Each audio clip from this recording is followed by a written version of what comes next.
I'm working on it. Here we go. So here's the clock is there. The date is there. Not yet. I got 30 seconds to make all this happen. There's the time. There's the crawl. Look at that. Oh my goodness gracious. It's November 25th. It's working. Hi. This is wonderful. And I still have like 5 luscious seconds until 8 o'clock. Well, good morning. Glad that you're here. Glad that you're joining me. If you're joining me live or you're joining me on a recording, as long as you're alive listening to this, glad that you're here. We have a we're very open. Religion Outside the Box is a very open community, but not for zombies. We're only here to serve religion up to the living. I'm joined by a bunch of friends, so let me go to that screen and they're all going to be waving. There's the friends. Hi, friends who are with me live on Zoom, and I'm going to go away from that screen. And thank you guys for all joining. I am, oh no. You can't see it, but there, on my screen, there's that spinning beach ball, which means the computer's not doing this exactly right. There we go. Get rid of all those screens. And filling in on tech support today is Maria. So thank you, Maria, for helping out. And I have a bunch of people who are there. Let's do that. Come on. What we were just discussing before you joined is a quote that my cousin Stacy said.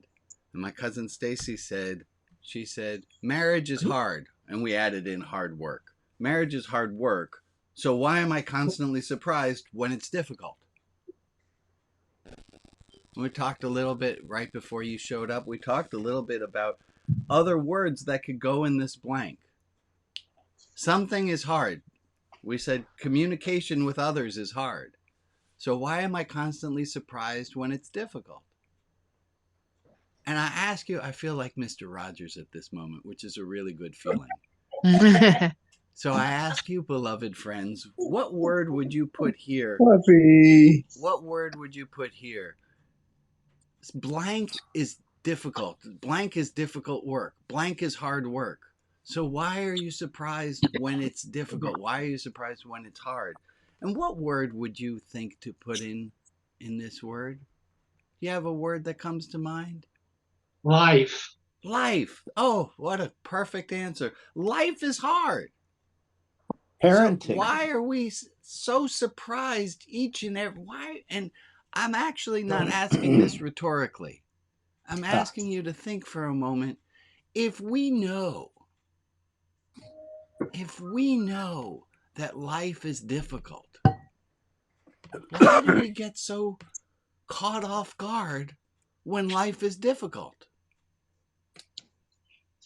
If life is difficult, why do we get surprised that life is difficult? And I know that sounds... Now, here's an interesting little fact. Rhetorical questions and non-rhetorical questions often sound a lot alike. In this case, I'm not asking rhetorically. I actually want an answer. If you know that something's going to be difficult, why are you surprised when it's difficult? Why do we get surprised? Let's think about that for a moment. If we know that interactions with certain family members is going to be hard, why are we so surprised? We talked about this a few weeks ago, is when somebody does something and we think, well, I knew you were going to do that. And we act surprised, like we're extra mad because we knew they were going to do the thing that's annoying. If things are hard, why are we surprised when they're difficult? I'm using the word difficult and hard as synonymous with each other. All right, Emily, what do you got there? Say it again, Emily. I think we're just bitching. You think we're just bitching? Yeah. I think we're just bitching a little, when I think it's hard to do such and such, and I'm just bitching. Yeah. And we should be able to just float through and say it's just hard. I'm having a hard time with it. There. I think it's all right to complain some. No. Yeah, yeah. Yeah, Chad and Lisa. What? Bitching, right? I just think in your brain, you're constantly thinking it's going to change, and you're always striving for change.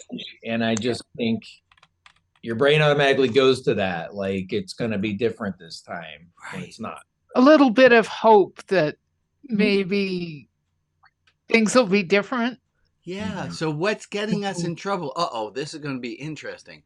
What we're saying gets us in trouble is the fact that we have hope. And if you tuned in last week and for every week previous, you might have noticed somebody was selling an idea that we should maintain hope. And now we're saying there's this downside to hope, which is that we get disappointed that the shit still smells. You're equating hope with expectation. Okay, help me out. Help me out, Carol. Help me out. I'd love to not be in the hook. I have an idea in mind about what should happen. Hope means I am open to whatever happens having a positive turn. So help me out with this phrase then. Life is hard. Getting old is hard. Marriage is hard. Forgiveness is hard. All these things are hard. Life is hard. So why then am I surprised when it's difficult, Carol? Because we think we're special and we can be exempted. Oh, shit. Oh, I think she's right. Yeah, we think we can fix it. That we think that we ought to be exempted. We think we are that special. We think, but this time I'm wearing a hat. Like something's a little bit different. Say a little bit more, Rags, would you? Do you have an extra sentence there to add in? Oh, that we think we can fix it. I know I do that. It's hard. It's always hard. It's hard for everybody. But I have now done something right that is going to fix it. And so that's a kind of delusion, I think, a lot of us inhabit. Yeah. Uh-oh. Sorry. There's a story about the person who goes to the well looking for water.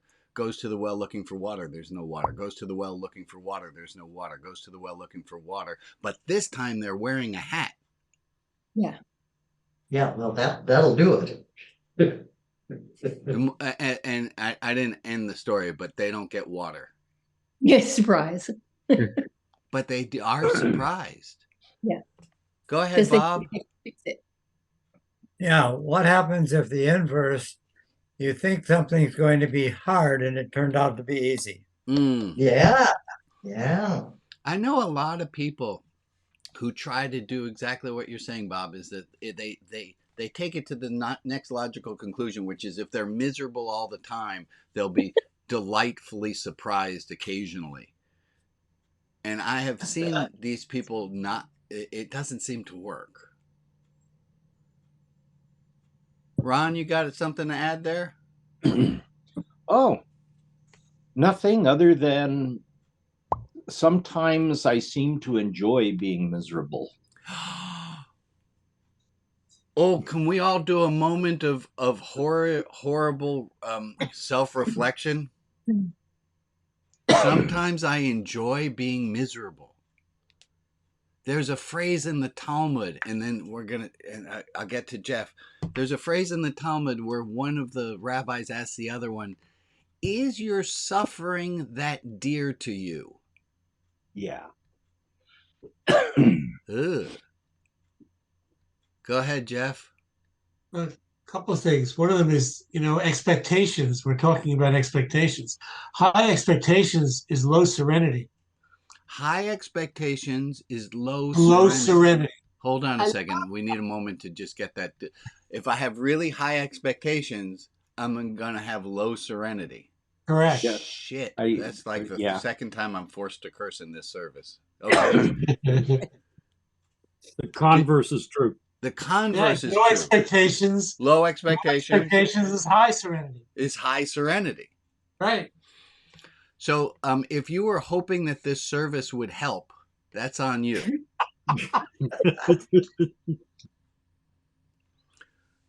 I wanted to let me say hello and welcome. I'm glad all the people. If I haven't greeted you by name, I'm glad to see that you're here. If you're listening, oh, and I got my people on Facebook who are watching, and I'm going to type a hello in there. And thank you for whoever's monitoring the chat on Zoom. I love that. I wanted to share something with you. I've been getting a little bit of. I've been noticing a few people are asking, well, Rabbi, at your Saturday service, you don't seem to be doing the Torah portion of the week. And you're right. I'm not. And I want to explain a little bit about what my training was and why I'm not doing that. I just wanted to make explicit that which has not been said for a long time. So in Judaism, a practice is to take the Torah, the 5 books of Moses, and we separate the 5 books of Moses into a year. And for each week, there's a different portion of the Torah that's read. So that if you go into most any synagogue, they're going to be reading the same Torah, the same section of the Torah that week and discussing what that Torah portion is for that week. I practice this in my head so many times, and I know exactly, and it's not going to come out exactly perfect, but years and years and years and years ago, I went to magic camp. I was 9 years old. I went to magic camp. I loved it. I found my people. And then I became a counselor at magic camp, and I started teaching magic tricks. And I found I was quite good at teaching. And later in life, I taught math. I taught for Princeton Review. I taught SAT prep. And I was really good at teaching that. And then I transitioned over to going to rabbinical school and becoming a rabbi. And I got really good at teaching Judaism. And then I left teaching Judaism. I couldn't make sense out of that. I couldn't make sense out of this idea that,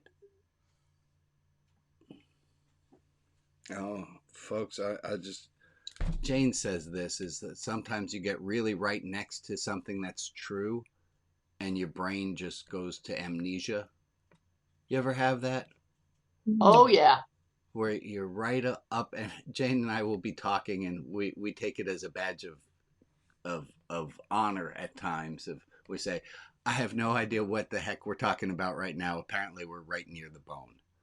So I'm right near some truth here. So my brain's Is it about compartmentalizing life? No, I don't think so, Jack. Okay. We can let it go for a while. So let me go ahead, Carol. It's about thinking that the Torah and Judaism is too narrow for the way you conceive of humankind. Exactly that. And that while other people have learned how to read the Torah metaphorically, too many are reading it in a way that makes you very uncomfortable because you know it isn't literally true. That's exactly it. I can't teach Torah anymore because it's got too narrow. And my understanding of look, I got paid for teaching kids to recite words in Hebrew, and I got really good at teaching the kids to say the exact right words in Hebrew. But at the end of it, I was teaching the kids how to say words in Hebrew. I wasn't teaching the kids about wisdom. I wasn't teaching about what I think the goal of this whole thing is. And I had this, and Carol, thank you for bumping me to it, was that in my understanding, we have confused the path and the goal. And that Judaism was a path to holiness and to wisdom. The Torah is a path to being able to think, to have more love. And we got them confused. And we started to treat the path as the goal. And that's why I don't teach Torah study that way anymore. Is I don't think that if there is a God and God's going to come to me and say, hey, you need to get more Jews to do more Jewish practice. Instead, I think God's going to say to me, my fantasy was always this, is that God would come. This is an anthropomorphic notion of God, but that God would come and God would say, wait a moment, y'all made teams? What'd you make teams for? And so that's why Amen. I'm not doing the Torah portion about Joseph and his brothers, because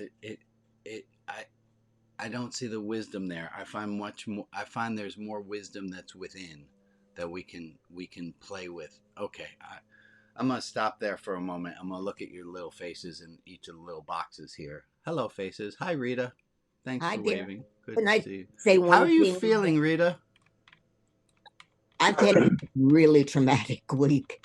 I wound up in the hospital for a couple of days, fell twice, not in the hospital. Oh, And gosh. I'm still here. Okay. And I wanted to just say on what you were discussing that the name of this organization, Religion Outside the Box, is the only place I could go, because the box, as you say, it's a lot of paths, and if they all lead to a way of living that is godly, amen, that's fine.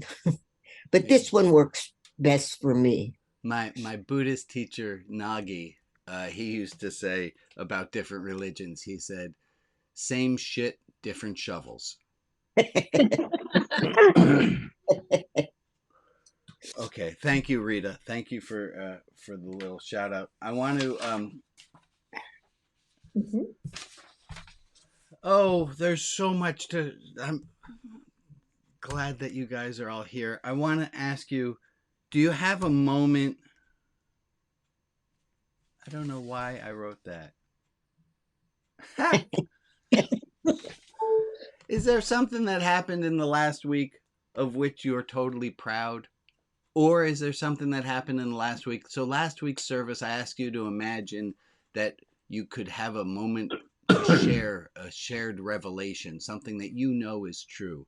And this is part of what Religion Outside the Box is about, is the democratization of religion. Is that I don't have all the answers. Of course I don't. And nor are all the answers of God's revelation, and there are a lot of quotes and italics and footnotes when I use the phrase God's revelation that say we're not exactly certain exactly what that phrase means. That God's revelation is being constantly revealed. It's not something that happened once in the past and we have to try to reconstruct the path to it. I'm going to say that again because it sounded pretty good. That God's revelation is not something that happened once in the past and has to be reconstructed. That any revelation that happened in the past has to have the equal opportunity of having happened in your lifetime. And that any prophets of old have had the same life, the same DNA that you have. And you have had the same revelations. And last week I asked people to share, is there a revelation or is there a message from God that they want to share out in the public? And let me start this week with that same question. Is there something you want to share out? Is there a truth? And that's a big ask. So if you don't have that prepared for this week, write it down for next week. But is there anyone who's got a thing? Did a revelation hit you? Go ahead, I Rita. do. It's a poem I wrote. I choose to live, and that's a fearsome choice. It means I choose to cry if cry I must. It means that I'll be hurt, perhaps I'll know despair. But that's my choice, the one I had to make when once I realized the choice was mine. I can't return to mother or to womb. I'm born. I can no longer be secure by hiding safely in a dark, warm place. The world is full of beauty and of pain, and if I truly live, I'll feel them both. I've earned the right to, not quite, I've earned the right to call my soul my own, and I can be secure within myself. That's it. Amen. Thank you. Amen. That is beautiful, Rita. That is beautiful. What just struck you? I see hearts coming up on the screens, but is there something? What'd you just get out of that revelation? What'd you get out of Rita's words? What was there a sentence that moved you? I see the chat's kind of exploding up with some comments. Yes. Somebody want to share something aloud? Thank you for sharing that, Rita. I think that she is saying, which is what we're also talking about here, is life is hard, but you can choose to live it. And when you get to the point where you fully understand that it's your decision, whatever it is, it's your decision. Yeah. And then you sort of reach the place of true serenity. Amen. Life is hard, but we choose to live it. I love that. It's our choice. Yeah. I thought I saw somebody's hand up for a second, and then it went down. Ruth, that's who it was. I raised my hand, but Ray sort of said it for me. So. Ruth, would you do me a favor and say it so we hear it in another voice? Because I think it helps us to hear it in Rita's voice, to hear it in Ray's voice. And can you add your voice into? Well, like Rita, I fell in January, and I'm still dealing with the backlash of all of that. And one of the problems that I've had is trying to explain to my family that even though I'm using a walker, I'm not helpless. And it's very frustrating because I keep telling them, if you make me helpless, I'm going to be helpless. Right. But I can do things myself. And I have chosen to do them myself. One of the nice parts of living in New York City is finding out how wonderful people can be. I seldom go across the street with my walker without somebody escorting me who happened to be on the corner that I was at. I didn't ask for help. They just want to make sure I get across the street. I love it. It's you know, and I am blown away by the kindness that my wheels have elicited from the nasty people in New York. Yeah, right. So what I'm hearing is life is hard, but if we look for the blessings in it, nonetheless. Amen. Amen. Hey, folks, life is hard. I have this one that's always around. It's okay not to feel okay. It's okay not to be okay. Life is hard. And we should expect it to be hard. And it's also pretty wonderful if you see it right. Yeah. Yeah. Service adjourned. Go ahead, Hugh. Can I add one thing to that? Hold on. Go ahead, Hugh. I was struck by this beautiful metaphor of not being able to go back to the mother or the womb, and I think, you know, getting back to the conversation earlier about why we continue to be surprised by how hard it is, that was helpful to me to hear that image, because I think it was Carol who said earlier, we have this unconscious expectation that we should be exempted from the difficulty of life. And I think that womb image is helpful to me. It's like we're born from the womb physically, but mentally we still want to be the center of the universe. We still want to be in the womb, so to speak, where we are everything. And yet growing up, being born, growing up, maturing, evolving, is about letting go slowly of that sense of being at the center of the universe. I just found that a really interesting connection with the why. Hugh, if I may, and you come from a different tradition than I do, in your tradition, there's a phrase that goes to this where Jesus and Nicodemus are having this conversation. And Jesus says we all need to be born, and then there's the Greek word anothen, that we all need to be born, and it's often translated as again. Right. And that's does it mean again, or does it mean afresh, or does it mean anew? And there are some folks in the broad tradition from which I'm a part that say that has to happen once. You're kind of born again, and you're a new person, a new being, and but I think being born again or born anew is something that happens every time, every day. It can happen every moment. It happens over and over and over and over again. And different traditions have different metaphors. So we talk about enlightenment in the Buddhist tradition. Like every tradition has their own sense of what it means to grow up, if I can use a simple metaphor, to discover a mystery or a joy in life, and to see the world and life through a different lens, even for a moment. We can be born again or born anew, even for moments. Anyway, I love it. I love that metaphor. and I would ask people to be wary that there's some religious baggage that gets lit up for people when this phrase is used, which is why I use the Greek to avoid it. But this idea of being born, of being refreshed. Go ahead, Ron, and then Carol. Well, just along that same line, when Jesus said in one of his sermons, you cannot enter, unless you become like this little child, you cannot enter into the kingdom of heaven.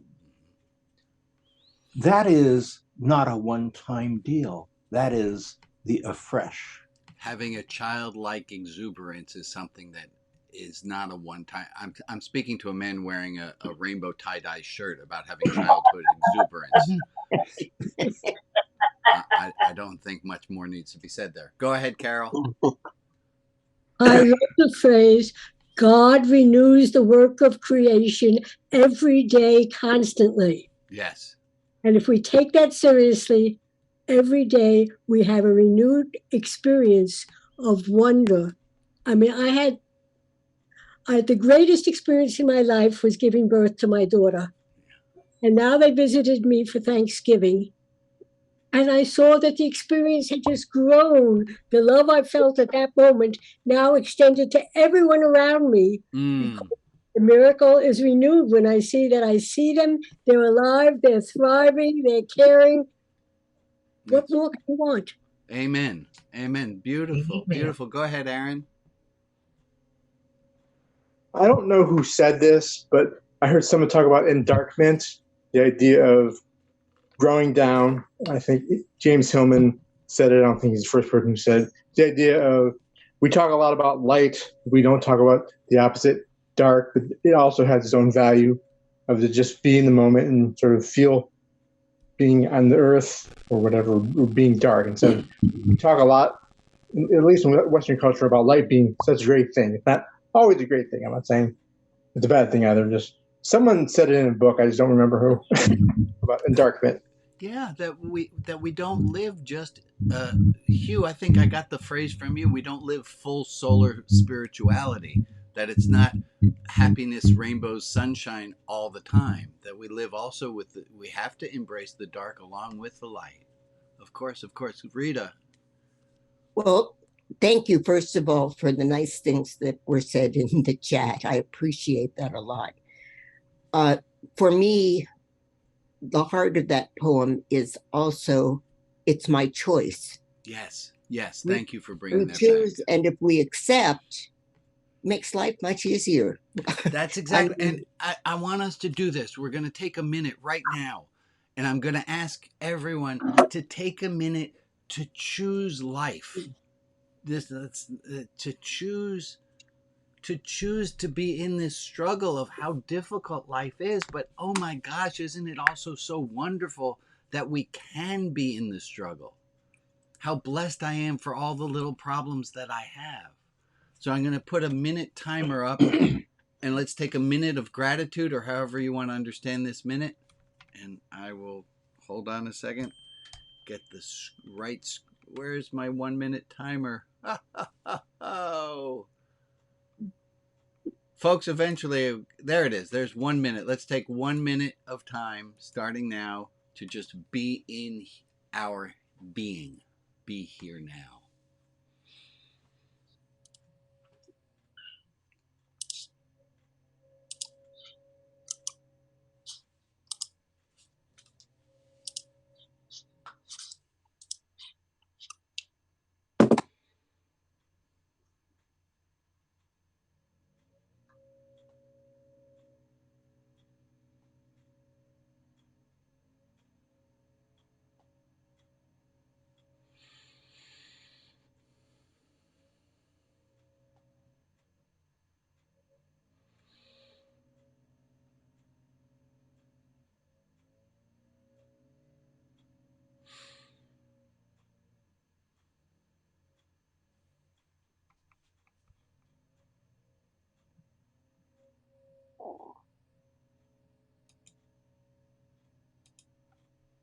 Well, thank you for that lovely minute.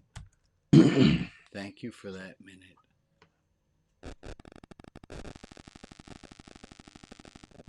How are we feeling on our commitment to being present to life?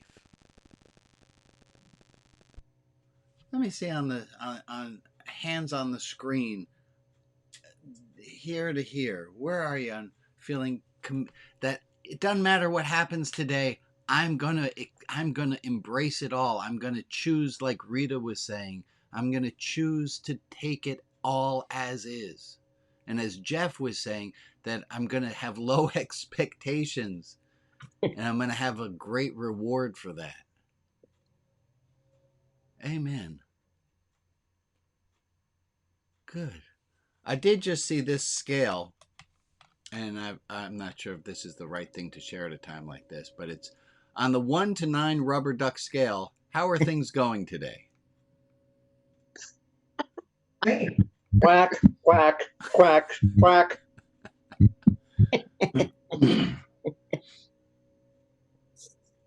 Okay. And I can't remember who sent me that, but whoever that was, I appreciate the stupidity. I have a quote I want to share with you.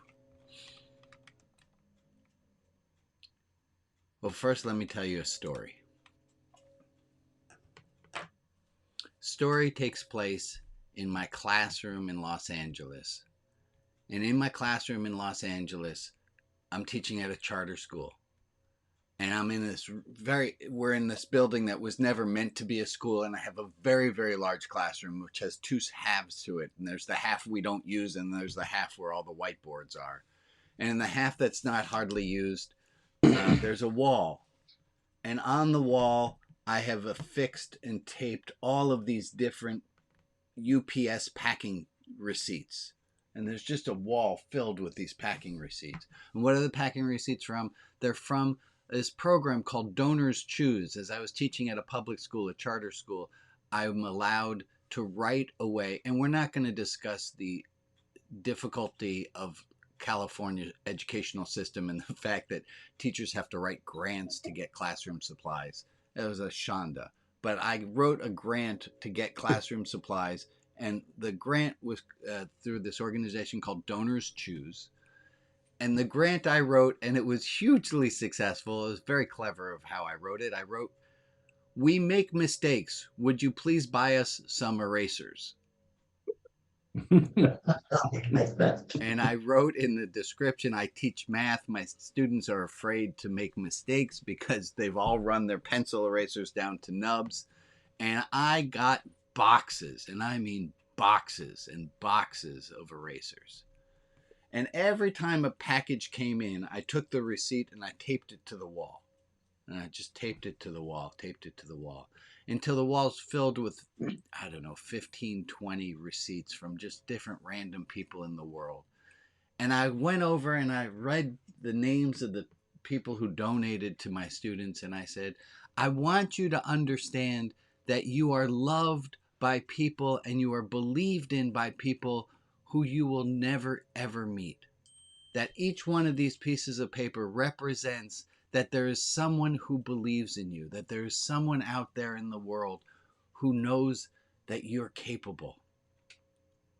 And one of my students, Natalie said, oh, mister, can you write a grant to Hostess Twinkies and get us some food?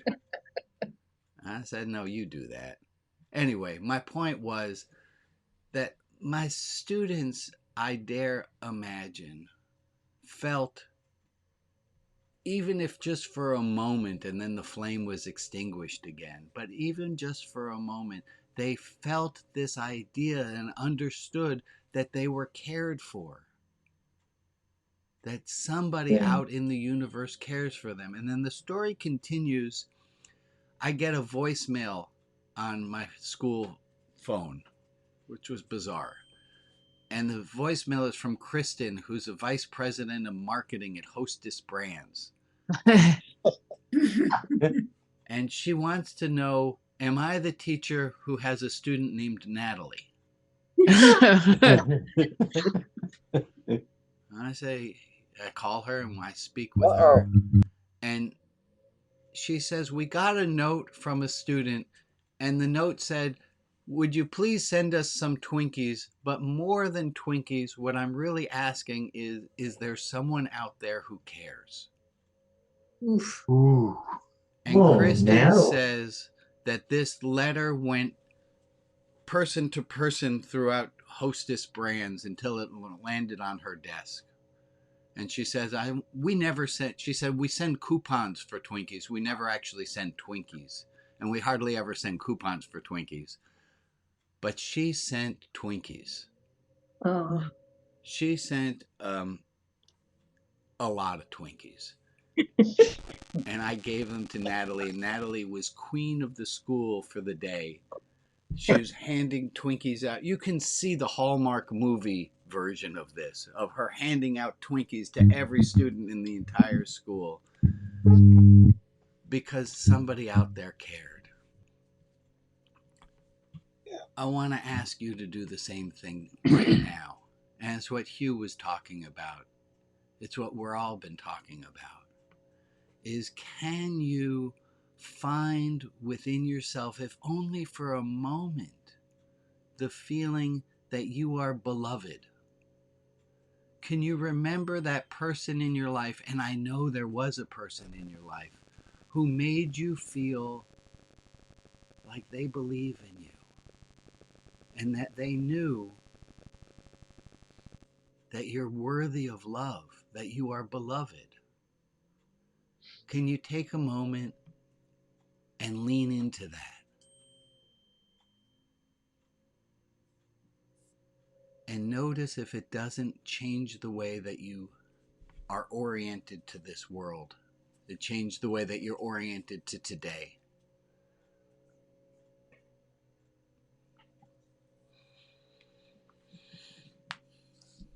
I think the answer to that, of course, is yes. We can all do that.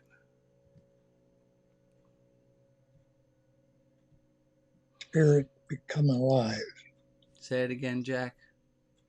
Our spirits become alive. Our spirits become alive when we accept that, when we open ourselves up.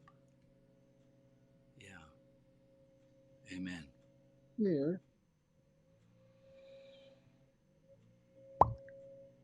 Go ahead, Ruth.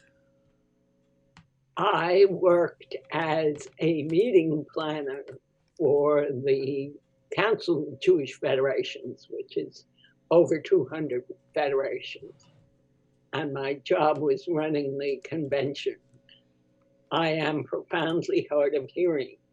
At one of the conventions, I couldn't hear one of the vice presidents, and he moved to have me fired. My boss said, "She goes, I go." I have never forgotten that, because it was the best vote of confidence Yes. that I have ever gotten. Amen. Other people have similar stories of a moment that you felt that love. Moment where you felt that love. Either, like Carol said, giving it to her daughter, or where you felt that love, like Ruth was saying, being given from someone else. Go ahead, Maria. I have a moment. When I was in university in a class, I used to take notes all the time. I would type up my notes kind of thing. And there was a woman in our class she was a single mother, and she had to work part-time as well. So she would ask sometimes when she couldn't make it to class if I would share my notes. And so I would just make a copy for her. I mean, it wasn't a big deal to me. And I saw her years and years later at a conference that I was at as a speech language pathologist. And she came up to me, and I didn't actually remember her until she told me the story. And she thanked me, and she said, "You're the reason I got through university because you shared your notes with me." And Wow. I felt great. I felt great at that moment that I had helped her. Beautiful. Thank you. And I see Missy is running off. Thank you for joining us for the time you were here. Let's take a moment. Go ahead, Ron. Oh, I was just going to share a story. In 1990, I taught computer science and software engineering at the University of Zimbabwe. And when I left, I shared all my notes and all of my materials with the students. In 1994, I went back to Zimbabwe for a big project. And I went into a computer store to talk to the owner, and they announced my name. And this person I had never seen before came up to me and said, "Are you the Mr. Braithwaite who taught at the university some years ago?" And I said, "Yes." And he says, "I want to thank you for my career." Wonderful. And my students had taken to heart, each one teach one. And that's one of the biggest honors of my part. Beautiful, Ron. Thank you for sharing that.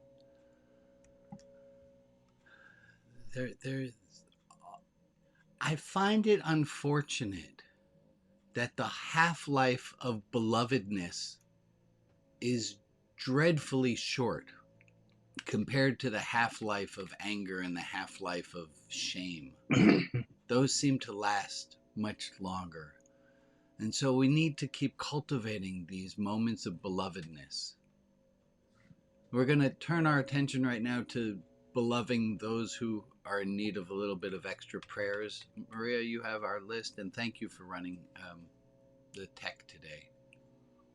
I do have the list. These are the names to whom we are sending light and love: Rita and Bob, Greg, Rob B., Sheridan H., Randall M., Joe, Arena Bot Sarah, Nishama Bot Miriam, Rita W., Kelly B., Jennifer Dobbs. If there is another person in our community to whom we can offer light and love, please put their name in the chat, and I will add them to the list in the clubhouse. And for the people who aren't named but who are in our thoughts, we send them light and love as well. We'll take a 1-minute time to hold all these people's thoughts in our head.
Well, thank you all for that minute.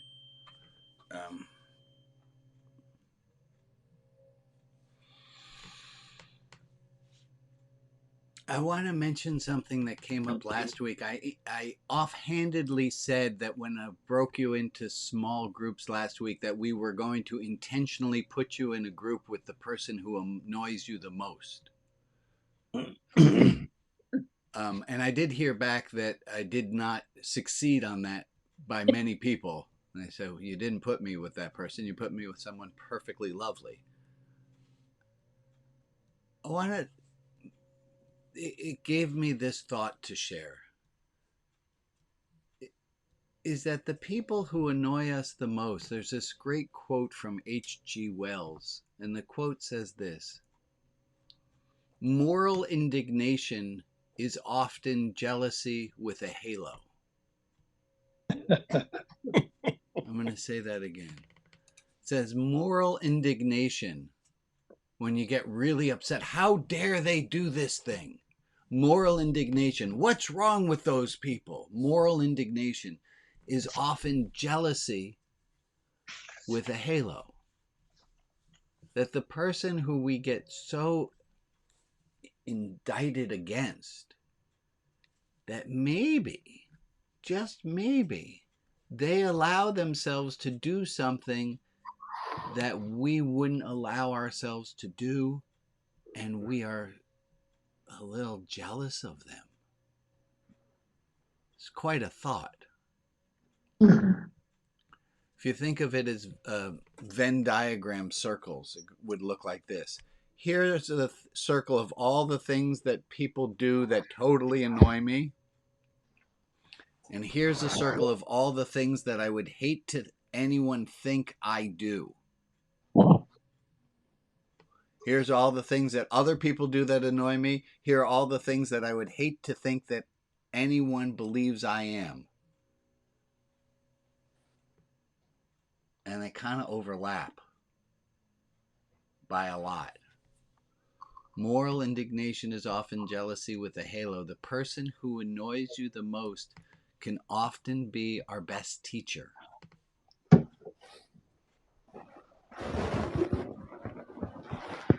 I'm going to look at my outline and see where I thought that was going to take us. Or I can just look at you and see, where is that taking us? Why none of us like you?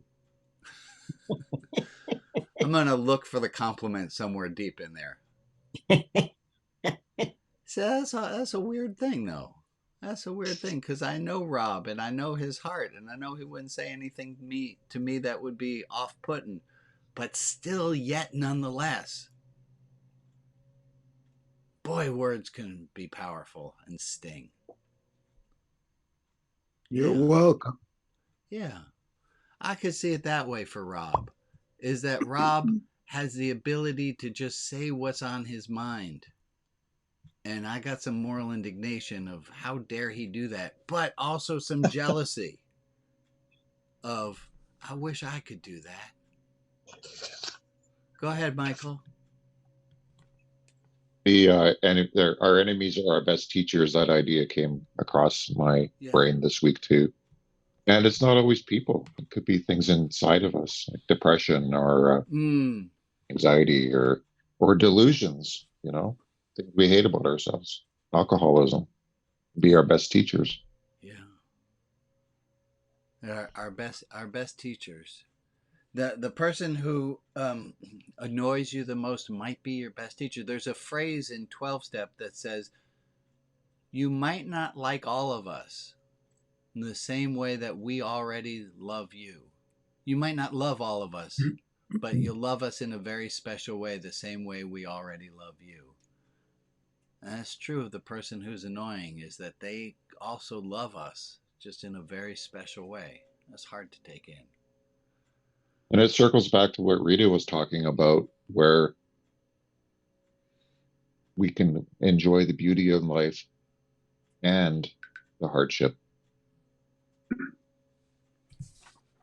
Amen. Thank you, Michael. Sorry, I got myself a little distracted there for a moment.